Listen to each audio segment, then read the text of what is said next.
안녕하세요. 금나치마입니다. 자, 오늘도 문의 주신 채무자분들 중에 한 분의 사례를 가지고 얘기를 좀 해볼게요. 이분께서는 현재 외관법인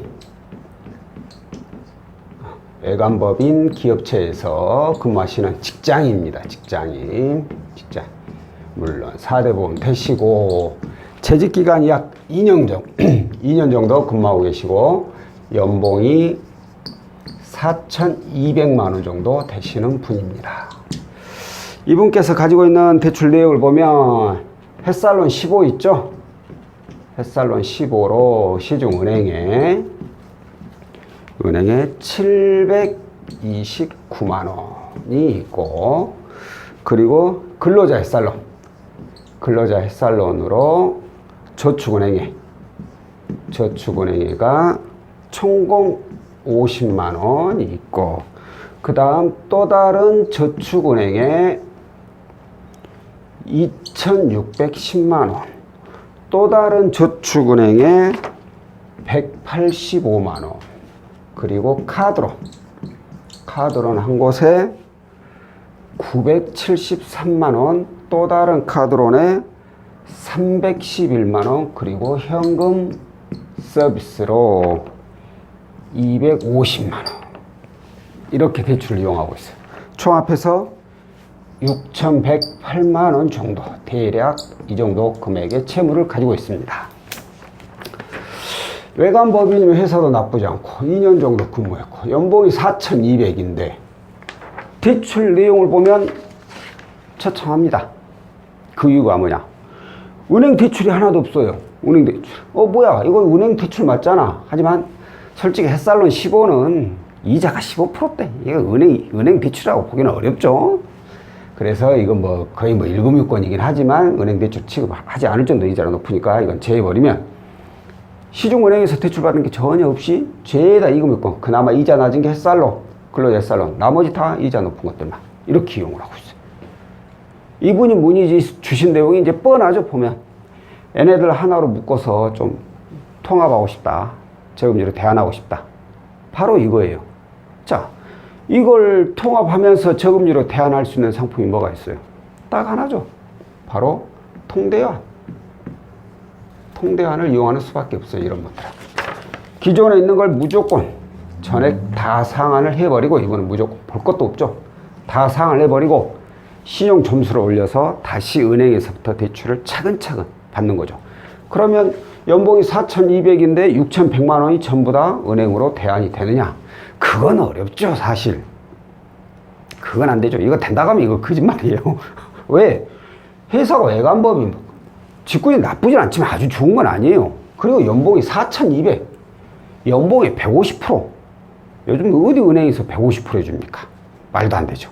이번은 은행에서 나올 수 있는 금액이 거의 제 생각에는 3,500에서 최대 5,000 정도 예상을 할 수 있죠. 어찌됐든 3,500에서 5,000 정도만 나와도 나머지는 다시 이금융권 받고 근로자 햇살론 받으면 평균 이자는 10% 미만으로 뚝 떨어지죠. 대출 건수도 많으면 3건, 안 그러면 2건으로 끝나버릴 수도 있고, 정말 운이 좋으면 은행 1금융권 두 군데에서 동시전행해가지고 이게 가능해버리면 1금융권으로 끝날 수도 있어요. 어찌됐든 간에 이분은 통대안을 하게 되면은 현 상황보다 훨씬 더 좋은 상황이 만들어질 수밖에 없는 분이에요. 이제 신용 점수가 어떻게 되느냐, 그게 또 중요하겠죠. 신용 점수를 물어보니까 나이스가 742점에 올 크레딧이 654점. 자, 대출이나 신용카드 이용하면서 연체한 적 있나요? 없어요. 과거 개인회생, 신용회복, 신용불량 등 신용에 문제 된 적 있었나요? 없어요. 혹시 사설토토 하나 도박하시나요? 없어요. 아무것도 없어. 그러니까 문제가 될 만한 점이 없다는 거예요.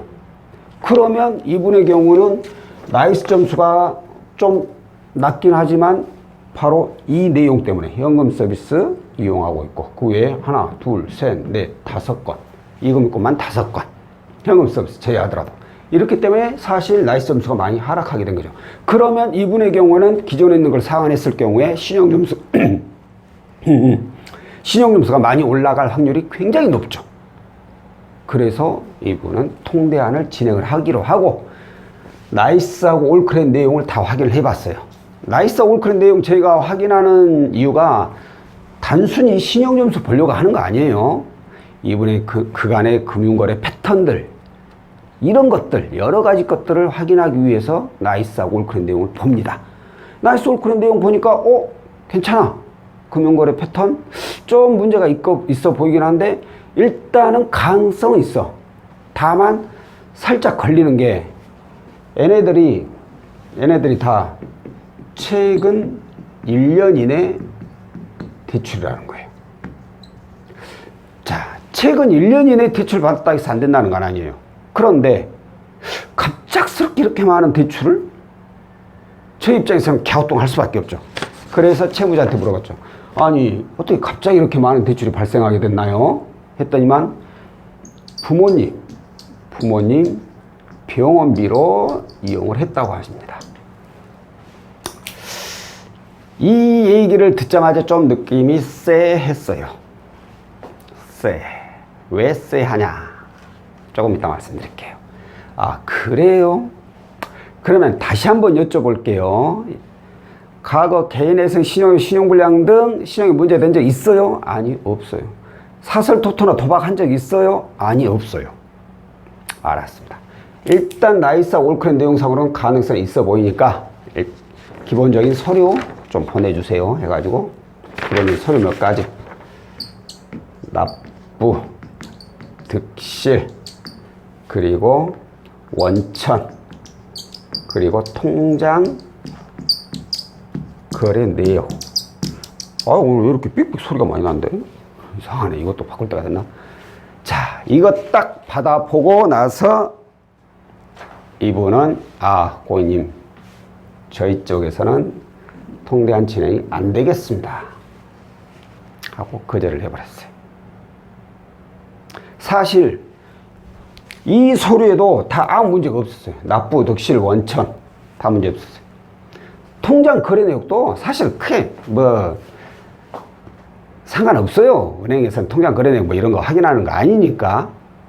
그런데 저희가 부결을 내버렸어요. 이유가 뭘까요? 바로 이 통장 거래 내역을 보고 부결을 했는데 저희 판단에는 이분이 저희한테 거짓말을 했어요. 거짓말. 무슨 거짓말을 했느냐? 제가 말씀드렸죠. 최근 1년 이내 대출이 갑작스럽게 많이 발생했어. 저희가 지금까지 이렇게 다뤄오면서 보면은 갑자기 대출이 이렇게 많이 발생하면서도 시중 은행이 아니라 이렇게 대출받기 쉬운 곳, 이금융권, 카드로 현금수집 이런 데가 갑작스럽게 발생되는 분들이 있어요. 이런 분들 대부분은이라고 할 수는 없을지언정 모르겠어요. 제 생각에 열에 6, 7분은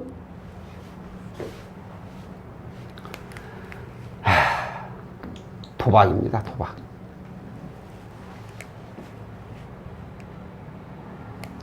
도박하신, 특히 토토하신 분들, 이런 분들이 갑작스럽게 돈을 써요. 이자 필요 없어요. 이분들은. 왜? 오늘 이거 도박 이거 넣었다가 2배 굴리면 이자 돈 몇만 원이야 그냥 줘버리고 말지 하루 쓰고 마는 거 대신에 나는 몇백만 원을 버는데, 이 생각만 가지고 있기 때문에 이자 그런 거 괜찮아요. 일단 빨리 대출 받을 수 있는데 그것부터 따지거든. 그러다 하나 도박 해가지고 안 돼가지고 부러지고 또 해갖고 부러지고 또 해갖고 부러지고 하면서 하나씩 더 받는 거야. 이렇게 대출을. 통장 거래 내역을 딱 보니까 도박 사이트는 안 나오죠. 보통 법인명이 많이 나오지. 거의 계속 입금 간혹 가다가 출금. 간혹 가다 출금이 뭐예요? 입금은 내가 돈 보낸 거 계속 도박에 돈 건 거죠. 가끔 가다 출금. 이거 뭐예요? 가끔 가다 맞았다는 거야. 그걸로 이 돈을 대부분 쓴 거예요. 탕진한 거예요. 자, 도박했다고 해서 통대안이 안 되는 건 아니에요. 도박했어도 통대안이 가능하신 분들이 종종 계십니다. 진행해드리는 분이. 그런데 이 통대안 할 때는 특히나 이 도박하신 분들은 저희가 개인 성향을 많이 봐요. 개인 성향. 이게 뭐냐? 자, 도박하신 분들의 경우에는 이제 어떤 일이 발생되냐면, 기존에 있는 대출 저희가 다 상환하고 신용점수 이제 쭉 올려가지고 은행 가가지고 대출을 딱 받아요. 그래서 예를 들어서 이분이 은행에서 4천만 원이 나왔다. 그럼 본인 통장에 입금이 될 거 아닙니까? 그럼 이제 저희한테 그걸 다시 돌려주셔야 되잖아요. 그런데 자기 통장에 돈이 딱 들어오니까 갑자기 눈이 뒤집히는 거예요. 헛생각을 하게 돼요. 왜?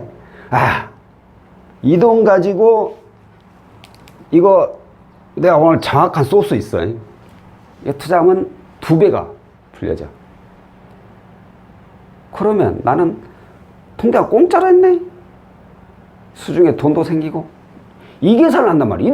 이 돈이 져가지고 이 돈까지도 날린다는 생각을 하긴 하지만 그게 너무 적어. 돈을 딴다는 생각이 너무 커버려. 돈 들어오니까 도박을 또 해버리는 거죠.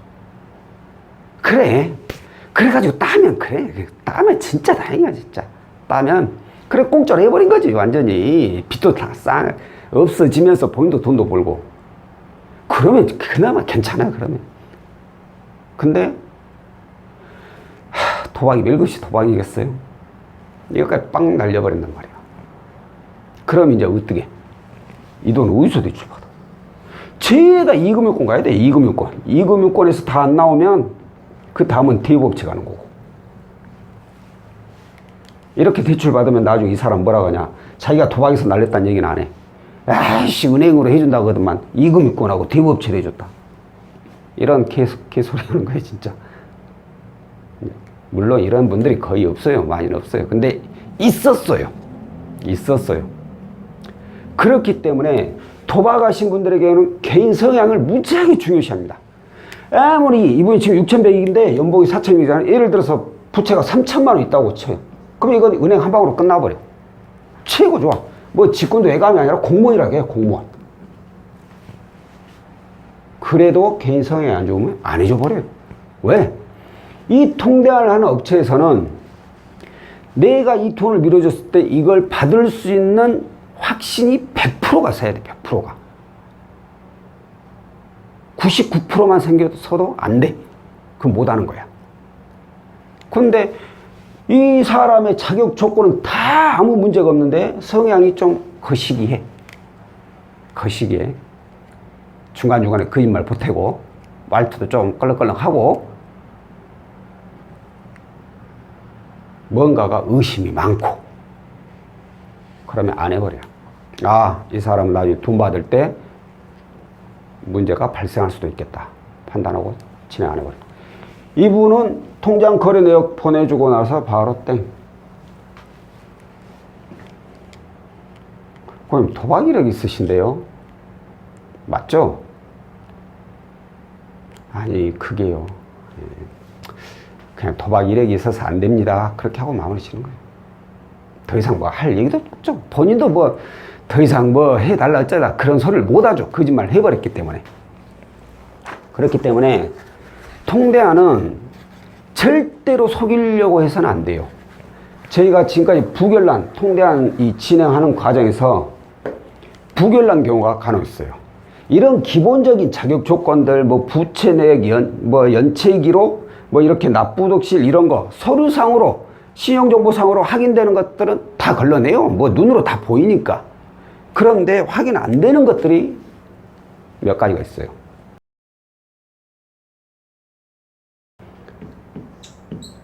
개인 회생, 파산, 신용 회복, 신용 불량. 이거 확인이 안 돼요. 다 확인되지 않나? Q&A에서 면책 받으면 그 전에 뭐 신용증 납부. 맞아요, 그것은. 근데 확인 안 되는 게 이게 1년 이상이 지났을 경우에. 그럼 쉽지가 않아요. 왜?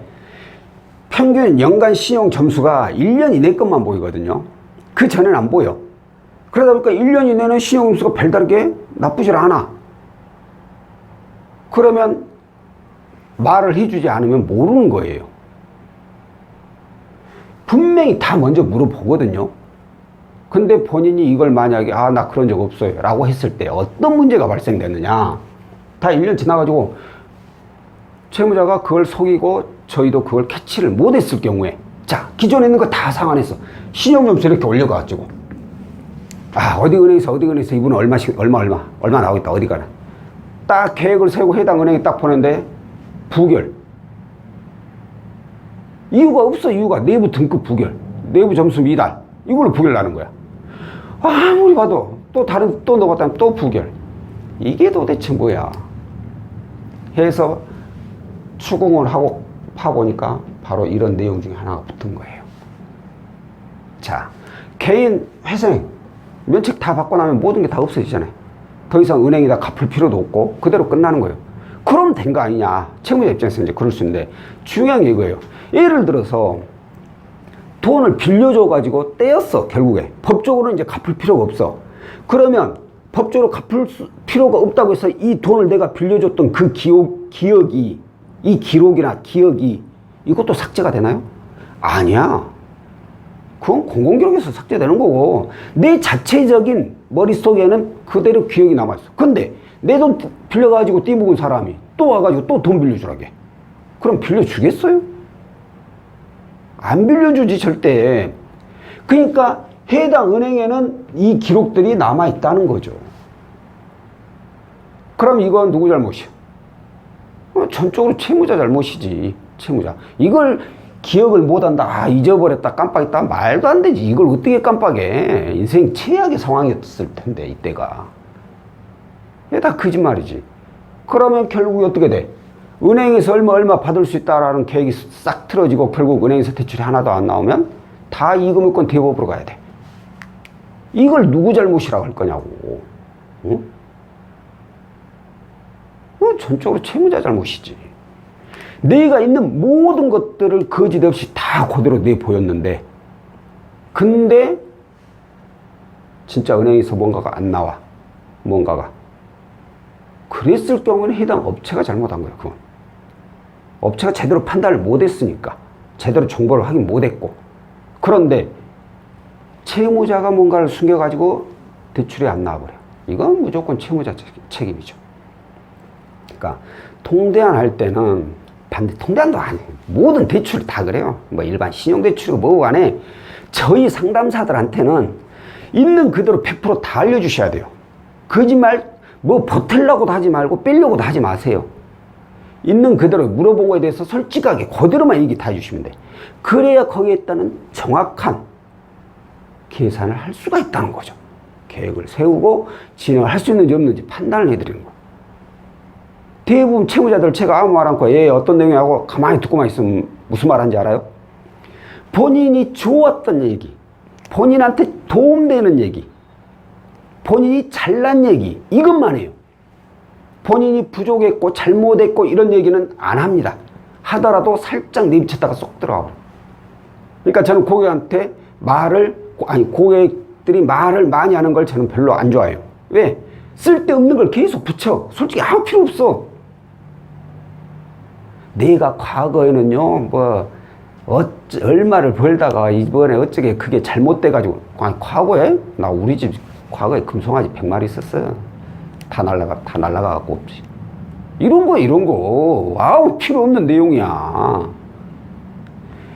현실적으로 지금 상황에 있는 거, 저희들이 이 상담사들 물어본 거, 그거에 대해서만 정확하게 딱 얘기만 해주면 되는 거예요. 자, 오늘 좀 내용이 무겁게 하려고는 하진 않았어요. 그냥, 통대안 할 때는 이런 것도 있으니까 이런 거 조심하시고, 이렇게 해서는 안 됩니다 라고 가볍게 얘기를 하려고 했는데, 얘기를 하다 보니까 좀 무거워졌네. 근데, 자, 다시 한번 얘기하지만, 절대 본인이 가지고 있는 내용에 대해서 버틸려고도 하지 말고 빼려고도 하지 마시고 있는 그대로만 꼭 알려주셔서 계획을 세우는데 결과가 도출되는데 그 문제 때문에 지장이 없게끔 솔직한 내용으로 얘기를 해 주셔야 된다는 거 다시 한번 말씀드리고요. 자, 오늘 내용은 여기까지고요. 다음번에 또 다른 내용으로 찾아뵙도록 하겠습니다. 고맙습니다.